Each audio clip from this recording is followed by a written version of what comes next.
সেটা হলো যে মমতা বন্দ্যোপাধ্যায় সম্প্রতি শিল্প নিয়ে একটি বার্তা দিয়েছেন। উনি বলেছেন কোথাও যেতে হবে না, ন্যাশনাল হাইওয়ে দিয়ে একদিন করে যান, সেখানে দেখবেন শুধু ইন্ডাস্ট্রি আর ইন্ডাস্ট্রি। এই যে সবাই রাজ্যে বলে শিল্প নেই, চাকরি নেই, উনি তো বলছেন চাকরিও দিয়েছেন 2 কোটি মানুষকে এবং ইন্ডাস্ট্রিও তৈরি হয়েছে, শিল্প তৈরি হয়েছে। কি বলবেন? মমতা বন্দ্যোপাধ্যায়ের সেদিনের কথাটা আমি শুনেছি। শোনার পর আমার ঠিক তার ওনারই একজন সাংসদ রচনা বন্দ্যোপাধ্যায়ের কথাটা খুব মনে পড়ে গেছিল। যখন আমরা বলেছিলাম তখন উনি বলছেন যে আরে এত ধোঁয়া, ধোঁয়া ধোঁয়া করবেন না, মানে চারিদিকে দেখুন শিল্পের ধোঁয়া। সিঙ্গুর থেকে উনি ফিরছিলেন, ওখানে আমরা প্রত্যেকটি পশ্চিমবঙ্গবাসী জানি যে কিভাবে সিঙ্গুরকে মেরে ফেলা হয়েছে। আমি বলছি সিঙ্গুরকে মেরে ফেলা হয়েছে। একটা ছোট শিল্প, যে টাটার যে ন্যানো গাড়ির ছোট গাড়ির যে শিল্পকে কিভাবে তাড়িয়ে দেওয়া হলো এই পশ্চিমবঙ্গ থেকে, সেটা আবার বৃদ্ধ বনিতা সবাই জানে।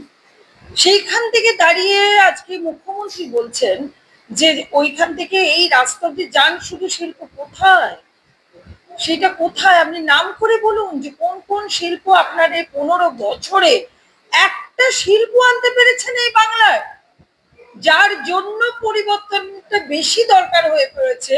আজকে আমরা যাদের সঙ্গে কথা বলছি, যেখানেই যাচ্ছি, অটো স্ট্যান্ড বলুন, আপনি মেট্রো স্টেশন বলুন, বাসের মধ্যে যেখানেই বলুন, সেখানে মানুষের মুখে একটাই কথা হচ্ছে যে আমাদের শিল্প চাই আর কর্মসংস্থান চাই। এই দুটোর জন্য কিন্তু বাংলার মানুষ হাঁপিয়ে পড়েছে, পরিবর্তনের ডাক দিয়েছে। সেই জায়গায় আপনি আবার নতুন করে আপনার সবসময় আপনার নাটকীয়তা, মিথ্যে কথা বলার একটা দেখেছি আমরা, টেন্ডেন্সি দেখেছি। এখন আপনারা এই ভোটের মুখে এসে বলছেন যে চারিদিকে শিল্প। আপনার তো 2-3 জায়গায় শিল্পের কথা হয়েও ছিল, যেটা সৌরভ গাঙ্গুলি একটা বলেছিলেন যে শালপুরিতে উনি একটা শিল্প করতে চলেছেন, সেটা এখনো দেখতে পেলাম না। আরো অনেক, আর আপনি নিজে হাতে করে শিল্পকে মেরেছেন। এই এই যে রিভেঞ্জ, যে বদলাটা কিন্তু আজকে পশ্চিমবঙ্গবাসী এই ইভিএম বক্সে নেবে। যে সিঙ্গুরকে, যে সিঙ্গুরের আশেপাশে কত ছোট ছোট আরো শিল্প তৈরি হতো, ওখানে একটা শিল্প নগরী তৈরি হতে পারতো, ছোট ছোট দোকান হতো, কতজনের কর্মসংস্থান হতো। আজকে এত বেকার, যেটা আপনি দিচ্ছেন ভাতা, ঠিক আছে, যুবসাথী, সেটা কি আপনাকে দিতে হতো? যদি আজকে কোনো শিল্প তৈরি হতো, আজকে যারা পাস করে বেরোচ্ছে তাদের চাকরি তো অটোমেটিক্যালি হয়ে যেত। একটা যখন ইন্ডাস্ট্রি হয়, সেখানে যাদের যাদের যোগ্যতা অনুযায়ী সমস্ত রকমের চাকরি থাকে। সেখানে একটা সিকিউরিটি গার্ডের চাকরি থাকে, একটা ক্লার্কের চাকরি থাকে, অফিসার যারা এডুকেটেড তাদের তো থাকেই থাকে, ছোট চাকরিও থাকে। সেগুলো তৈরি হয় একটা বড় জায়গা, কর্মসংস্থানের জায়গা তৈরি হয়। সেটা তো আপনি নিজেই তাদেরকে তাড়িয়ে দিয়েছেন। আজকে আপনি বলছেন চারিদিকে শিল্প। মানুষ এই 2026-এর নির্বাচনে সব 15 বছরে যা যা হয়েছে তার সবকটা বদলা এই নির্বাচনের মাধ্যমে নেবে। তাই জন্যই এই নির্বাচনটা একটি গুরুত্বপূর্ণ নির্বাচন, একটি পরিবর্তনের নির্বাচন, একটা সুস্থ সুন্দর বাংলা, শান্তি। মানুষ আর এত ঝামেলার মধ্যে থাকতে চায় না, শান্তিতে থাকতে চায়। তাই শান্তির ডাক প্রতিটি ঘরে ঘরে প্রতিটি পশ্চিমবঙ্গবাসী দিয়েছে। আর কিছু করার নেই, আপনি যতই বানিয়ে কথা বলুন, আর কিন্তু মানুষের মনকে আর পাল্টাতে পারবেন না। কিন্তু আপনি তো বলছেন যে উনি কিছু করেননি বা উনি যতটা উন্নয়ন করেননি, এদিকে তো উন্নয়নের পাঁচালী আমরা দেখেছি বেশ কিছু, সমস্ত জায়গায় প্রায় ঘুরে বেড়াতো, সেটা তো হয়েছে। লক্ষ্মীর ভান্ডার থেকে বলুন, কন্যাশ্রী প্রকল্প বলুন, যুবশ্রী প্রকল্প বলুন, এক গাদা প্রকল্প উনি দিয়েছেন মানুষকে। শুনুন, কোনো কিছু ভাতা, হ্যাঁ উনি বলছেন যে উনি অনেকগুলো প্রকল্প করেছে, এটা তো একটা রাজ্য সরকারের কাজ। প্রত্যেকটা সরকারই করবে, মানুষের পাশে দাঁড়ানোর জন্য কিন্তু সরকার। পার্টি আলাদা জিনিস হয়, সরকার আলাদা জিনিস হয়। প্রত্যেকটি পশ্চিমবঙ্গবাসীর কাছে দাঁড়ানোই তো সরকার, তিনি তো করবেনই। এবার শুনুন, উনি যেটা বলছেন যে 1500 টাকা লক্ষ্মী ভান্ডার দিচ্ছেন, একটা এরকম করে গিট এরকম করে সে মনসা জন্য চান চলে যায়। ঠিক আছে, তোমার ভালো লাগছে না, তুমি বাহাতে করে পুজোটা তো করে দাও। তেমনি প্রধান মুখ্যমন্ত্রীর কিছুই নেই, 1500 টাকা দিয়ে দিচ্ছে। আবার নতুন করে যুবকদের মেরুদণ্ডটা আরো ভেঙে দেওয়ার জন্য 1500 টাকা করে দিচ্ছে। ওই কর্মসংস্থানের তো কোনো কিছু উনি করছেন না। উনি 1500 টাকা করে দিচ্ছেন, সেটার বিরুদ্ধে আমরা বলছি না। ট্যাক্সের দিকে প্রতিটি সরকারই দেয় সশক্তিকরণের জন্য, যাতে নিজের পায়ে দাঁড়াতে পারে এবং তাদের একটু হলেও কিছু সুবিধা হয়, সেটা না। তার সঙ্গে সঙ্গে আরো অনেক কিছু কাজের পরিষেবা তাদেরকে দিতে হবে। সেইটা কোথায়? সেটা তো নেই। আপনি কি বলছেন যাদের যা যোগ্যতা আছে তাদের সেই যোগ্যতা অনুযায়ী আমি তোমাদের পাশে থাকবো?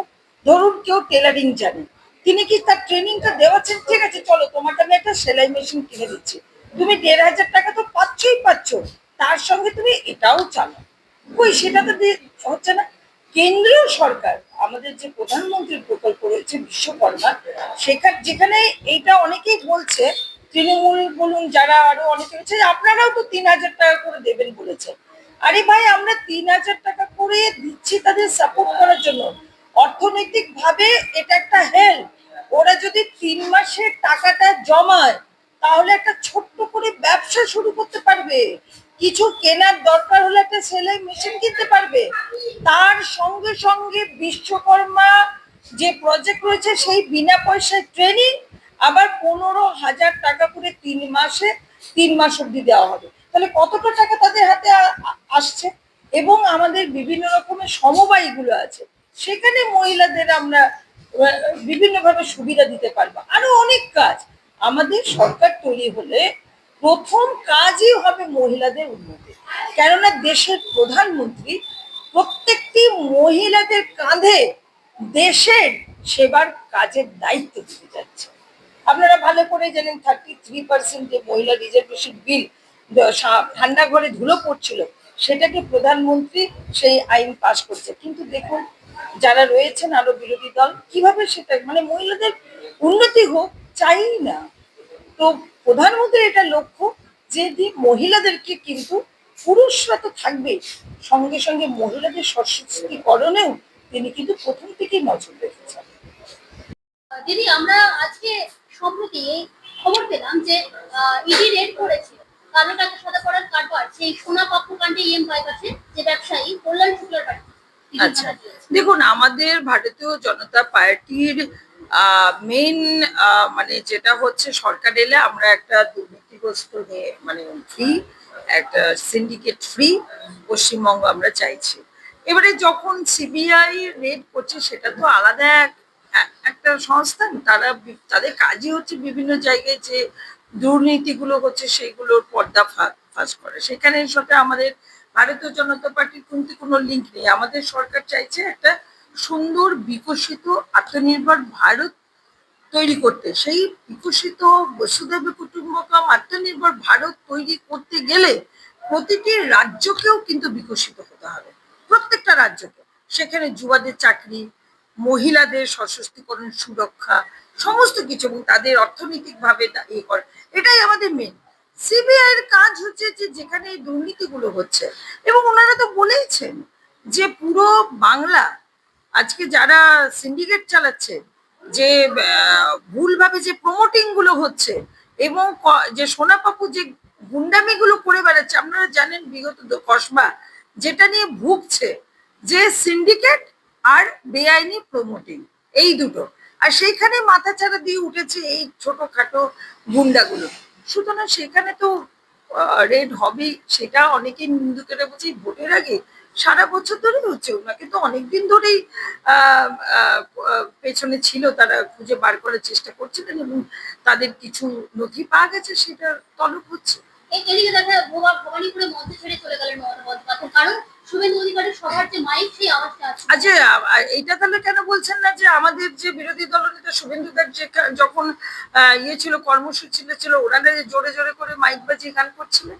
মানে ওনারা যখনই কোনো কিছু হয় তখন অন্যদের মানে পাতা খসলেও বলছে এরা করে দিচ্ছে ভারতীয় জনতা পার্টি।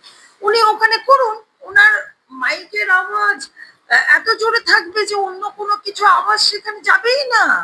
উনি মানে তিনি বিরক্ত হয়ে গেছে, এটা বোঝাই যাচ্ছে যে ওনার কথাবার্তা গুলো যে বলছে না, আমার এখানে গঙ্গা এসে ফটো তুলেছে করে, বলুন এটা কোনো একটা ক্লাস 5 এর বাচ্চারাও বলবে না।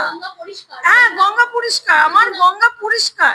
আচ্ছা, এইটা ভারতবর্ষের একটা পশ্চিমবঙ্গ ভারতবর্ষের অধীনে, তো ভারতবর্ষ দেশের প্রধানমন্ত্রী, তিনি তো পশ্চিমবঙ্গে তো আসবেই।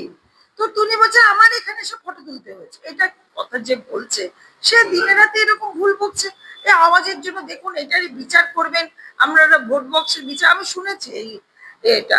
তো ওনার আওয়াজ অনেক, এখন দেখুন চারিদিকে মিটিং মিছিল হচ্ছে, সেখানে হয়তো আমাদের কর্মসূচি মানে শুভেন্দুদার কোনো কর্মসূচি ছিল, সেখানে তিনি করছেন মিটিং, সেখানে আওয়াজ, সেই আওয়াজের জন্য উনি স্টেজ ছেড়ে চলে যাবেন, এটা মানে কি ধরনের কথা হতে পারে। অথচ আমরা শুভেন্দুদার কর্মসূচিতেও দেখলাম যে তাকে করতেও দেওয়া হয়নি, বিশাল জোরে জোরে মাইক বাজিয়েছে, গান করেছেন। তো উনি তো এই কথাটা বলে, ওনার সেখানে বলছেন যে আমার একটা ইয়ে হচ্ছে, অসুবিধা হচ্ছে, উনি ওখানে ছিল অন্য জায়গায়। মুখ্যমন্ত্রী আমার মনে হচ্ছে যে এতটাই উনি মানে কি করবেন আর ভেবে পাচ্ছেন না, মনে হচ্ছে যে নিশ্চিত মনে হচ্ছে যে তোরই ঢুকতে দেখছে, তো সেটাই দুলছে, এখন কোন সময় ডুবে যেতে পারে, সেটার জন্য হয়তো ওনার মাথাটাই একটু গন্ডগোল। সেজন্য সবাই বলছে একটু বিশ্রামের দরকার। উনি তো প্রচুর উন্নয়ন করেছেন, প্রচুর কাজ করেছেন বাঙালিদের জন্য, যে উন্নয়নগুলো আমরা আজকে দেখতে পাচ্ছি, তো তার জন্য উনি 15 বছর করেছেন, যেভাবেই করেছেন, যাই হোক চালিয়েছেন। তো এবার উনি একটু, যাতে ওনার কানে অত আওয়াজ না যায়, ওনাকে এত কিছু না কেউ বিরক্ত না করে, তার জন্য ওনার মনে হয় একটু রেস্টে যাওয়ার, বিশ্রামে যাওয়ার খুব দরকার আছে। অনুব্রত মন্ডল বলছে তৃণমূল পুনর্বার করতে পারবে না, দিকে বাইরন বিশ্বাস বলছে তৃণমূল হারবে।